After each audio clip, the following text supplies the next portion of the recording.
সাংবাদিকগুলো কেমন নগদে পৌঁছে দিল আমাদের, আমার ভাইগুলোর আমি পাইতেছি না। এদিকে ঢাকায় আওয়ামী লীগের গরিলা হামলা হচ্ছে যে কোনো সময়। শেখ হাসিনার ফাইনাল অ্যাকশন ইতিমধ্যে শুরু হয়েছে বলে জানিয়েছে। এমনকি সেনাবাহিনীর বড় বড় অফিসারদের সাহায্যেই দেশে আসছেন তিনি 5 আগস্টের আগেই। দেশ এবং দেশের বাইরে থাকা আওয়ামী লীগের বেশ কিছু নেতাকর্মী রীতিমতো গেরিলা প্রশিক্ষণ নিয়েছেন। আর এই প্রশিক্ষণ হয়েছে দিল্লি, কলকাতা ছাড়াও রাজধানী ঢাকা এবং গোপালগঞ্জ সহ দেশের বিভিন্ন স্থানে। প্রশিক্ষণ নেওয়া কর্মীদের প্রধান উদ্দেশ্য দেশের মধ্যে বড় ধরনের অরাজক পরিস্থিতি সৃষ্টি করা এবং হাইকমান্ডের সবুজ সংকেত পাওয়ার পর শেখ হাসিনার নির্দেশ আসলে পুরো বাংলাদেশকে অচল করে দিয়ে সরকার পতন ঘটিয়ে আবারও আওয়ামী লীগ এখানে স্টাবলিশ করবে। আওয়ামী লীগের প্রতিটি জেলাতে ইউনিটে এই মেসেজ পৌঁছে দেওয়া হয়েছে যে ঢাকাতে এই তারিখ থেকে এই তারিখের মধ্যে একটা বড় আন্দোলন শুরু হবে। আন্দোলনটা শুরু হওয়ার পরে প্রত্যেকের জন্য ঢাকামুখী হয়ে যায় এবং ঢাকাকে অচল করে দেয়। যে কোনো সময় বাংলাদেশে যে কোনো একটা কিছু ঘটতে পারে।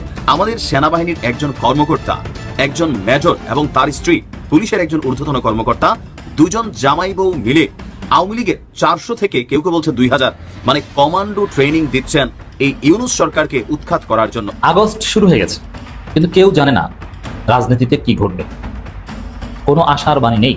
এখন আসলে আমরা দেখতে পাচ্ছি ডক্টর ইউনূস কিং কর্তব্য বিমূঢ়। আজকে রাত পর্যন্ত এই ইন্টারিমের সময় আপনারা আজকে রাতের মধ্যে ব্রিফ করবেন ঠিক কতক্ষণের মধ্যে কয় তারিখ জুলাইয়ের ঘোষণাপত্র সাংবিধানিক স্বীকৃতি সহ জারি করবেন। 10 মাসে 11টি বিদেশ সফর করে আমাদের সবাইকে তাক লাগিয়ে দিয়েছিলেন সেই ডক্টর মোহাম্মদ ইউনূস এখন একেবারে দেশের বাইরে যাওয়ার আন্দোলন এগুলা আপনাদের পরিচয়, আমরা জুলাই যোদ্ধা, আমরা লিগ্যাল যোদ্ধা। আমার কার্ড দেখায় আপনাদের, এই যে আমার কার্ড। আমরা দেশের মানুষ। সুপ্রিয় দর্শক মণ্ডলী, আসসালামু আলাইকুম রাহমাতুল্লাহ। আশা করি সবাই ভালো এবং সুস্থ আছেন। স্বাগত জানাচ্ছি আমাদের আরো একটি নতুন ভিডিওতে।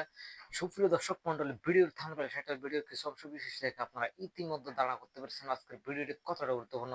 সুপ্রিয় দর্শক মণ্ডলী, আসুন আমরা কথা না বাড়িয়ে সেই সম্পূর্ণ বিস্তারিত আলোচনার দিকে মুভ করে তার আগে আপনাদের প্রতি ছোট্ট একটা রিকোয়েস্ট, যারা আমাদের চ্যানেল এখনো নতুন, চ্যানেলটি সাবস্ক্রাইব করে লাইক করে শেয়ার আমাদের সাথেই থাকুন।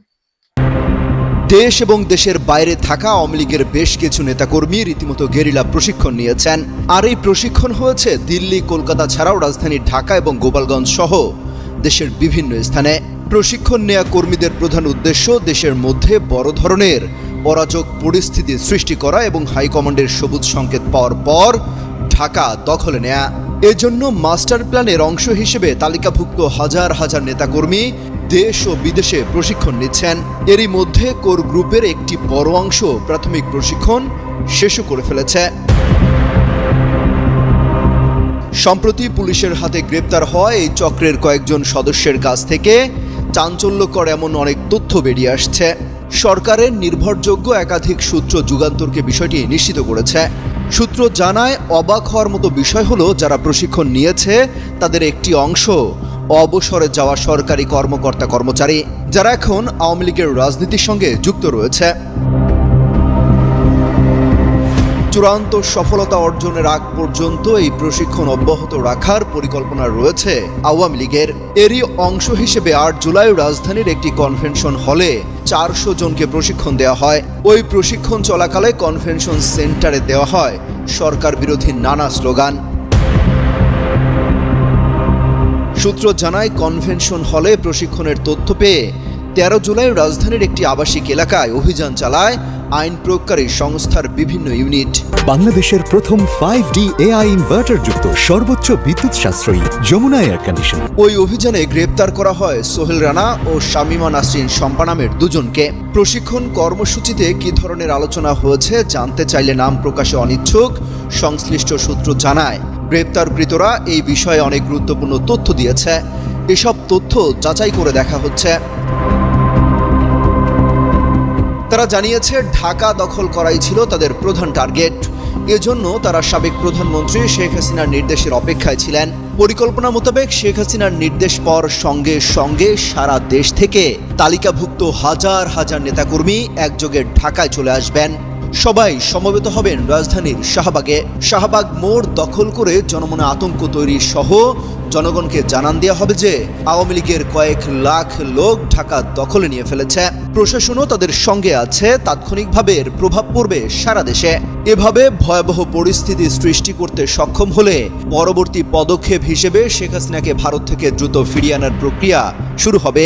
ওই সময় পরিস্থিতি ও প্রেক্ষাপট বুঝে সিদ্ধান্ত নেওয়া হবে।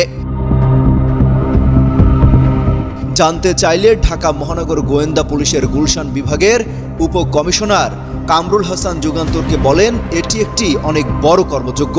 তদন্তের স্বার্থে এই মুহূর্তে বিষয়টি নিয়ে কিছু বলা যাচ্ছে না, একটু গুছিয়ে নিই, পরে বলবো। তিনি বলেন, এই ঘটনায় শুধু ডিবি নয়, আরও কয়েকটি সংস্থা কাজ করছে। অমিত হাসান রবিন, যুগান্তর নিউজ।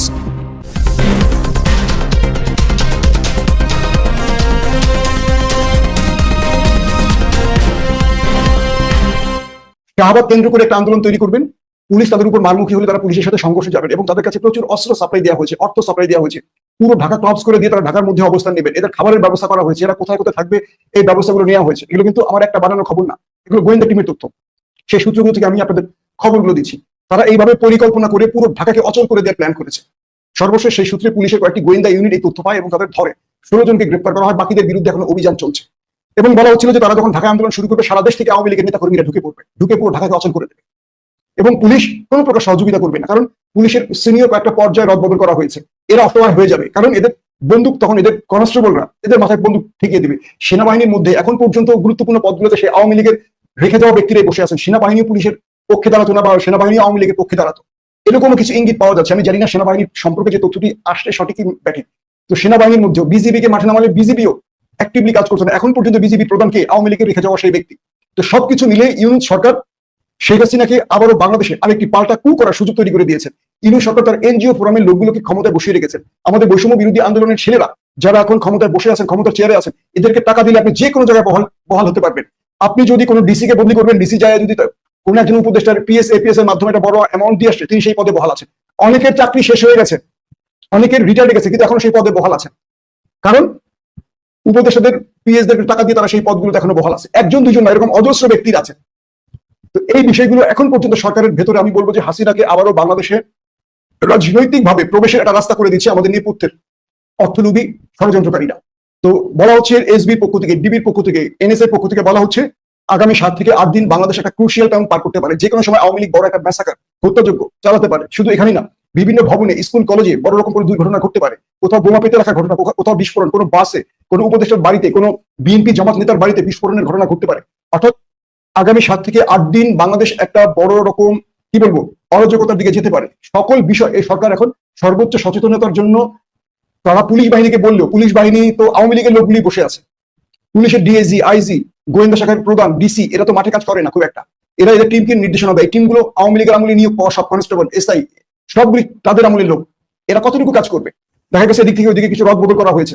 তো আওয়ামী লীগ মাঠে নামার সঙ্গে সঙ্গে পুলিশের মধ্যে ফাটল ধরবে, বিজিবির মধ্যে ফাটল ধরবে, সেনাবাহিনীকে কল করলে সেনাবাহিনীও সহযোগিতা করবে না। এরকম অনেকগুলো বিষয় দিল্লি থেকে পরামর্শের আলোকে এগুলো করা হচ্ছে এবং দিল্লি থেকে সরাসরি শেখ হাসিনার নির্দেশে এই কাজগুলো করা হচ্ছে। এগুলি মানে আমাদের দৈনিক পত্রিকাগুলোতে খবরগুলো আসছে। এখন আসলে করণীয়টা কি? করণীয় হলো দ্রুত সময়ের মধ্যে পুলিশের মধ্যে একটা রদবদলের প্রয়োজন আছে।